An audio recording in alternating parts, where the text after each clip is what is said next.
the Learning for Justice Educator Fund used to be called the Teaching Tolerance Grants Program. So there are a lot of similarities, but there are also some key differences.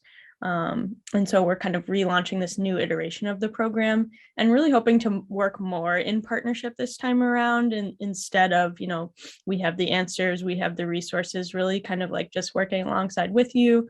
And that can, start right from the beginning, from collaborating with the application. And we want to be really transparent with our practices and what we do, and not sort of act as gatekeepers, and more just trusting that you all are the experts in your own school communities and what they need. So just to go over the basics, we have 3 types of projects. The classroom level is 500 to 2,500, and then the school and districts are 5,000 to 25,000, which is significantly higher. The cap for the last time TT grants went up to 10,000. Sorry that I'm. Thank you. Yeah, and I'll leave some time for questions in a minute here.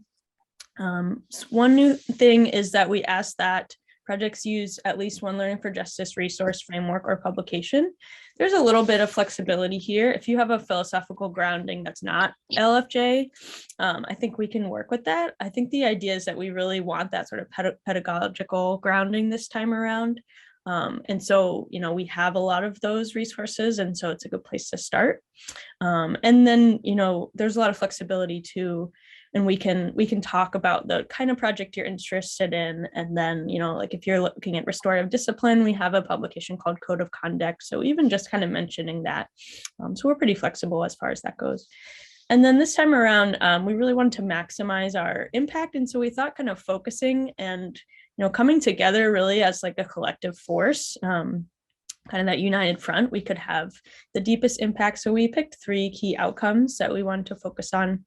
The first is restorative discipline, so a shift away from punitive discipline and more towards restorative practices. The second is youth civic engagement.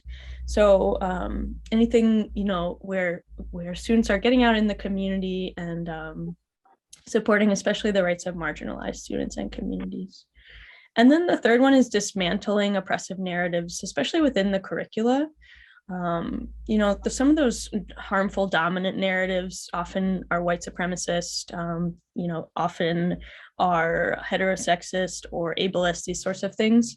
We really want to support dismantling those narratives that are narrow and we know tend to hurt folks that don't fit into those boxes.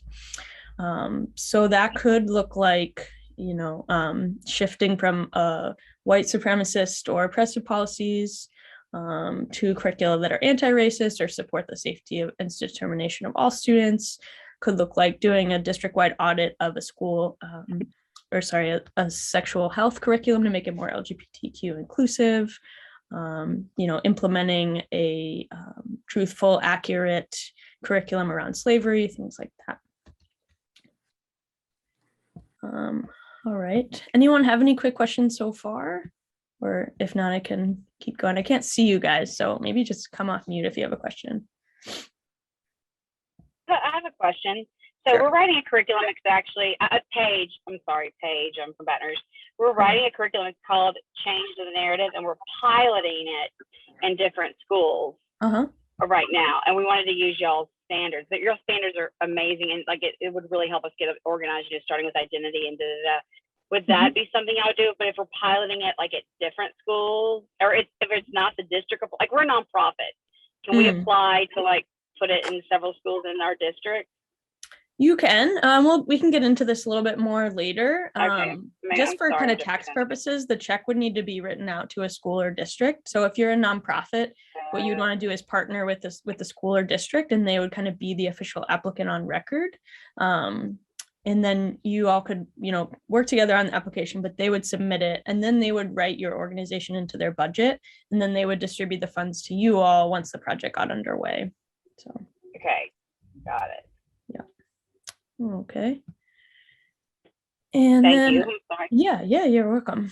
Wanted to show a short video. Just this is from the first iteration of our program, but we think this is a pretty good example of a project that's really student focused and was addressing a need for students who identified as Black in Washington State, were feeling marginalized and really came together and formed a Black student union and wrote their own constitution, and used the funds from the project to, help advance their feeling of safety and self-determination. So here's a little video about it.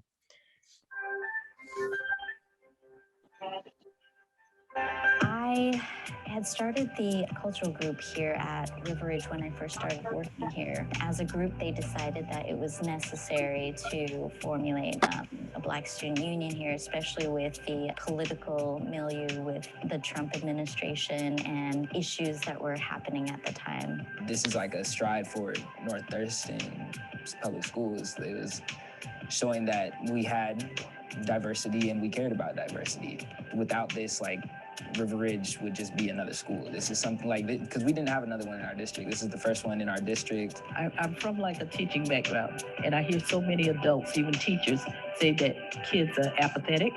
They don't care about too much, and I never agreed with that. And then when I see this group of young students and how passionate they are about everything, and how much they care about the issues that are going on in the world, and I know that they are the change that we need. Grant writing helped us with getting funds to do the things that we needed to do while we were still able to spend more time to organize and do the things that we wanted to do in our constitution and in our club. So that was part of why we applied for the grant.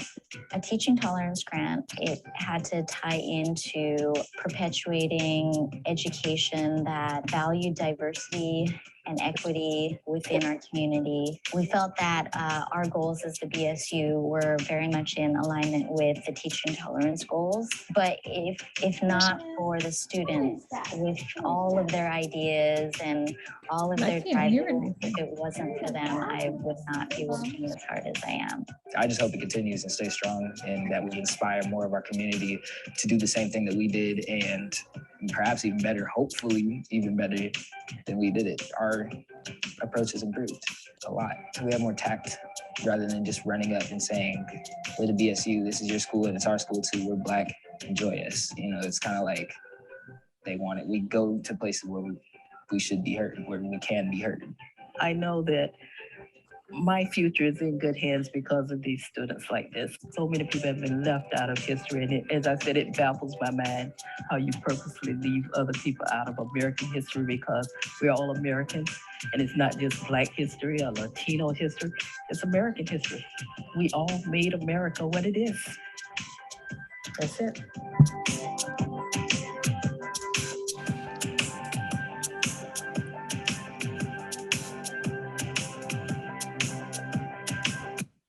All right, cool. So that was just one kind of example that goes more in depth. No. Let's see. There we go. This is another video that I probably won't show for the sake of time, but this was a teacher in St. Paul, Minnesota, who works at a school for the deaf and found that students who identified as both deaf and blind were being marginalized within the context of their community. So she started an after-school club. It was called the Deaf Blind Club. And it was an opportunity for them to come together and kind of celebrate their identity. And she had deafblind speakers and artists come. So the video is a little bit about that, and you can find it if you search Access for All. You should be able to find it that way. No. My name is Wendy Harris. Yeah, so just some other examples. I'll probably go through this pretty quickly. This was an example about addressing the representation gap for Latinx students in Northern California. So to help her students envision themselves as leaders, she applied for the grant to help students interview leaders in their own community, folks with similar backgrounds to the students. And then the students kind of were journalists and wrote and filmed the interviews, and then they presented them basically at the end and kind of helped build the connections between them and the leaders in their community.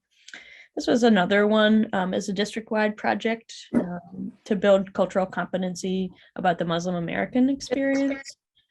So the project was a leadership training session dedicated to that topic.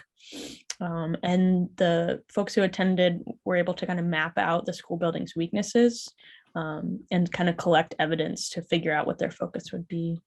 And they left the training with more resources to teach about Islam, discussion strategies for combating anti-Muslim bullying and bias.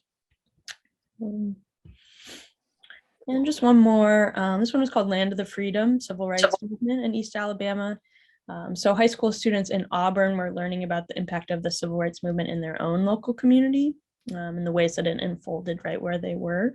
So they conducted oral history interviews. They looked at archives, school records, and yearbooks, and they went to museums related to the civil rights movement. And then they eventually created a museum exhibit at their public library to share their research findings. And so in order to put on that exhibit, they consulted historians and art curators. So yeah, pretty cool. And they got some local press about that one as well. If you're interested in finding more examples, we have a number of feature stories written on past projects. You can find them, through the magazine feature section. And we also have an action models directory if you're looking for, just more searchable kind of templates of what past projects have looked like. So our first deadline is coming up on April 1st. And yeah, we, excited that y'all hopefully will apply. And just to figure out more about the program, you may have already visited, but there's a black band at the top of our homepage, Learning for Justice, where it says Educator Fund. And that will take you to kind of the Educator Fund landing page. And then on the left there's kind of like a blue navigation menu with guidelines and FAQs. And this is my contact info. Both of these email addresses go straight to me. And I definitely want to be a resource to you all who are, looking to implement projects in your classroom or your schools or districts. So yeah, definitely encourage you to reach out if you have any questions. And I think lastly, when I talk to folks who are thinking about submitting proposals, sometimes it has a lot to do with kind of just like aligning, their good intentions in their projects with what their review committee is looking for. So sometimes that can be a little bit of an art and just take some practice. So, excuse me, I would encourage you all to kind of look at this framing, right? So starting with like, what systemic inequity does your project address? So kind of working backwards, like backwards design, backwards planning. So say the systemic equity you want to look at is dismantling the school to prison pipeline. And then you think, okay, how, is my project going to make a positive impact on this inequity? So then that project could be creating an alternative to in-school suspension. So for instance, like creating a yoga and mindfulness space where students could go. And then thinking about like what the measurable goal is, right? So, okay, wanting to dismantle the school to prison pipeline, okay, wanting to reduce in-school suspensions, and then thinking about how can I actually measure the success of that program? So then coming up with some sort of quantitative goal. So say, for instance, the goal is to reduce in-school suspensions by 10%. And then you want to make that measurable and you want to be able to track it, right? So then you want to think about how that data is going to be mapped out.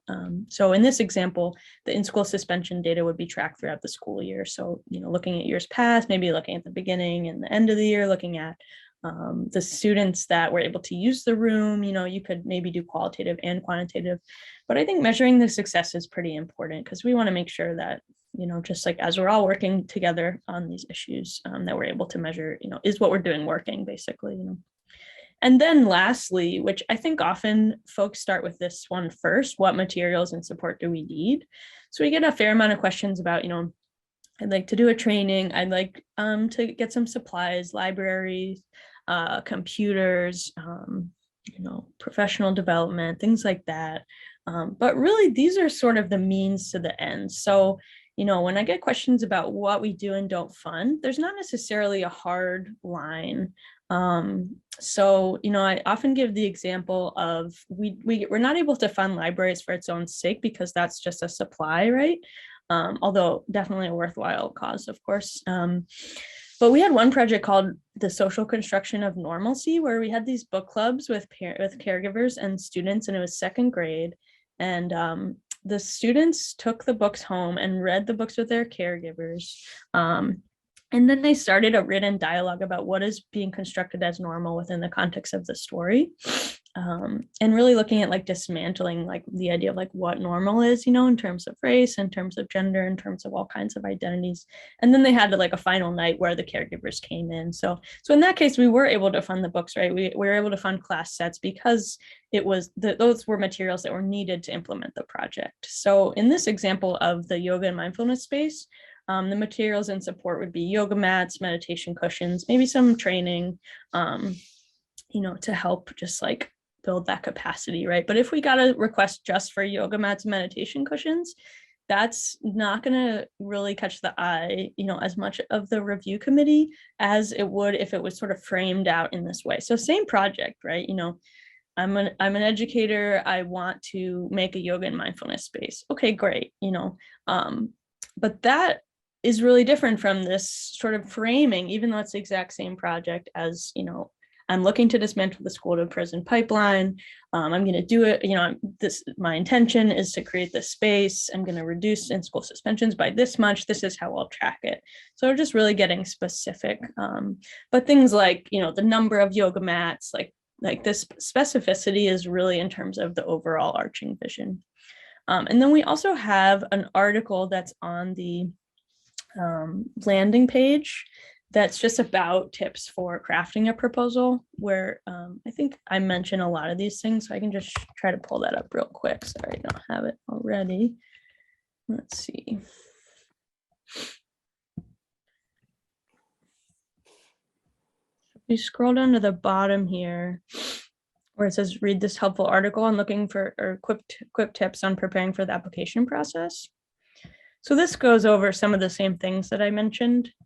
Begin with desired outcomes and plan backward. Be precise when it comes to the overall vision, but don't sweat the logistical small stuff. So it's okay if you don't know the cost of specific supplies or things like that, but the specificity when it comes to like what you're addressing, how you're going to do it, and how you're going to measure it, those things are really important. And things that, you know, often aren't like second nature unless you have that kind of grant writing training.